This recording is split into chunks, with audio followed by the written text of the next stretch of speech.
레벨 D 보호복을 착용한 간호사가 환자에게 줄 물과 휴지를 나릅니다. 매시간 환자 상태를 확인하는 것뿐 아니라 식사를 챙기고 각종 비품을 나르는 것도 간호사들의 일입니다. 이 병원에서 간호사 1명이 근무마다 돌보는 환자는 평균 20명입니다. 24시간 3교대로 돌아가는 근무 스케줄에 병원 내 병상에서 쪽잠을 청하기도 쉽지 않습니다. 감염 우려로 인해 긴장의 끈을 놓지 못하는 간호사들은 제때 끼니를 챙기기도 어려워 식은 도시락으로 허기를 달래는 경우가 많습니다. 한번 입고 나면 땀에 흠뻑 젖어 탈진하게 만드는 방호복이지만 이마저도 부족할까 걱정입니다. 사태가 장기가 갈 걸 대비를 해서 지금 저희가 아껴 쓰고 있는 수준입니다.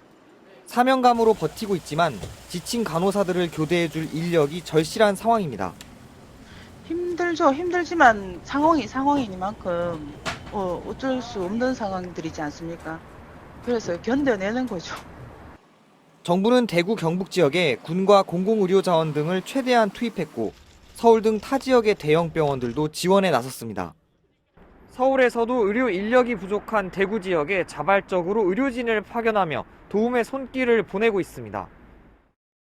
하지만 정부가 즉각 투입할 수 있는 공공의료 자원은 전체 의료 자원의 10분의 1 수준이어서 근본적인 대책이 될 수는 없습니다. 방역은 전쟁이잖아요. 얼마 안 되는 공공병원만으로 문제를 해결하려고 하지 말고 민간 자원을 동원하고 민간의 협조를 얻어서 코로나 환자를 진료하는 병원의 숫자를 늘려가야 되죠. 민간 의료기관이라도 위기 상황에선 공적 역할을 수행할 수 있도록 감염병 대응과 같은 필수 의료 분야에 대한 정부 지원이 뒷받침돼야 한다는 의견입니다. 정부가 투입을 했고 이미 건강보험공단에서 또 운영비를 또 주고 있고 정부가 운영할 수 있는 여력이 생긴다. 그러면 이런 사태가 발생했다 하더라도 빨리빨리 대응할 수 있겠죠. 아울러 감염병 대응 최전선에 있는 공공의료 자원에 대한 정부 지원이 강화되지 않는다면 국민 생명을 위협하는 감염병 위기는 반복될 수밖에 없다는 지적입니다. 연합뉴스TV 김장현입니다. 코로나19 감염 확산 우려에 사회적 거리두기를 요청한 정부. 각종 집회나 제례 또는 종교 행사 등에서 사회적 거리두기를 실천해 주실 것을 다시 한번 당부드립니다. SK, 현대차, LG 등 기업 5곳 중 2곳이 재택근무와 같은 사회적 거리두기에 동참하고 있습니다.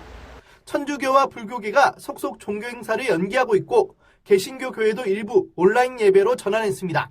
저는 처음으로 온라인 예배를 우리 교우들과 함께 시작하기에 예배 중단이 아니라 예배를 다르게 드리는 것입니다. 하지만 전광훈 한국기독교총연합회 대표회장이 담임 목사로 있는 교회 등 여전히 집합 예배를 강행하는 곳들도 있습니다. 재택근무를 시행하는 기업들이 늘면서 평일 광화문 거리도 평소보다 다소 환산해진 모습입니다. 하지만 배송이나 영업, 생산직, 서비스업 등 출근이 불가피한 직종의 경우 재택근무를 하기 쉽지 않습니다.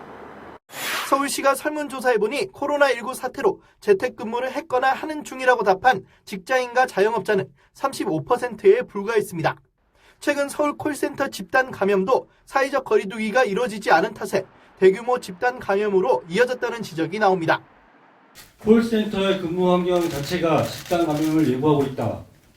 콜센터는 다닥다닥 붙어서 한 공간에 적게는 몇 명, 많게는 수백 명이 모여서 일을 한다. 재택근무를 하더라도 업무 효율성이 떨어지는 건 풀어야 할 숙제입니다. 3주째 재택근무 중인데 이게 아이들도 같이 지금 유치원에 등원을 안 하다 보니까 회의 중에도 수시로 아이들이 같이 놀아달라고 해서 온전히 그 회의에 집중하기가 어려운 게 지금 현재 재택근무의 가장 어려운 점입니다. 내부 기밀 유출 등 보안 우려도 문제입니다. 경기도교육청은 근무 장소에 가족도 출입하지 못하게 하고 카메라 반입을 금지하는 내용의 보안 서약서를 모든 교사에게 서명하도록 했다가 논란이 되기도 했습니다. 연합뉴스TV 김동욱입니다. 한국에 빗장을 거는 나라가 쏟아지자 부랴부랴 수습에 나선 정부. I do hope that you will continue to maintain your trust in our approach to this health crisis and then advise your governments of the very thorough measures that we are taking and to be not excessive. 주한 외교단을 대상으로 설명회를 개최한 데 이어 인천공항의 특별 입국 절차와 출국 검역 조치를 소개하기 위한 현장 투어를 진행했습니다. You are 34.7? 우리 방역 체계의 투명성과 우수성을 알려 빗장을 풀겠다는 겁니다. Is pleased with the robust and comprehensive measures that the ROK government is putting in place. 그런데 정부 설득 노력에도 한국발 입국을 제한하는 나라는 좀처럼 줄지 않고 있습니다. 세계보건기구가 코로나19에 대해 세계적 대유행, 팬데믹을 선언하면서 우리 정부의 외교력은 또다시 시험대에 올랐습니다. 전문가들은 우리의 방역 역량을 홍보하는 것만으론 역부족이라고 지적합니다. 개별 국가가 그런 식으로 제한을 하는 것을 우리가 막기가 힘듭니다. 그래서 말씀드린 것처럼 그런 과정을 우리가 오히려 통제하는, 막는 거, 입국 제한을 개별 국가가 하는 그 결정 자체를 바꾸지는 못하더라도 그 과정에서 우리한테 충분하게 시간을 주고 할 수 있도록 하는 것이 필요하죠. 불필요한 관광은 줄이되 최소한의 경제적인 교류는 이어가자는 식의 사전 협의가 필요하다는 설명입니다. 이를 통해 코로나19에 대응하는 하나의 시스템을 만들어 나가야 한다는 게 전문가들의 의견입니다.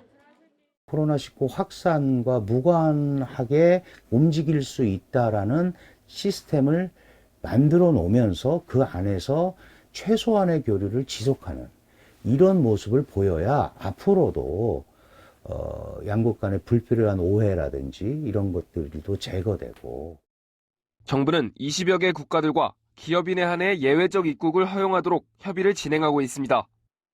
연합뉴스 TV 방준혁입니다.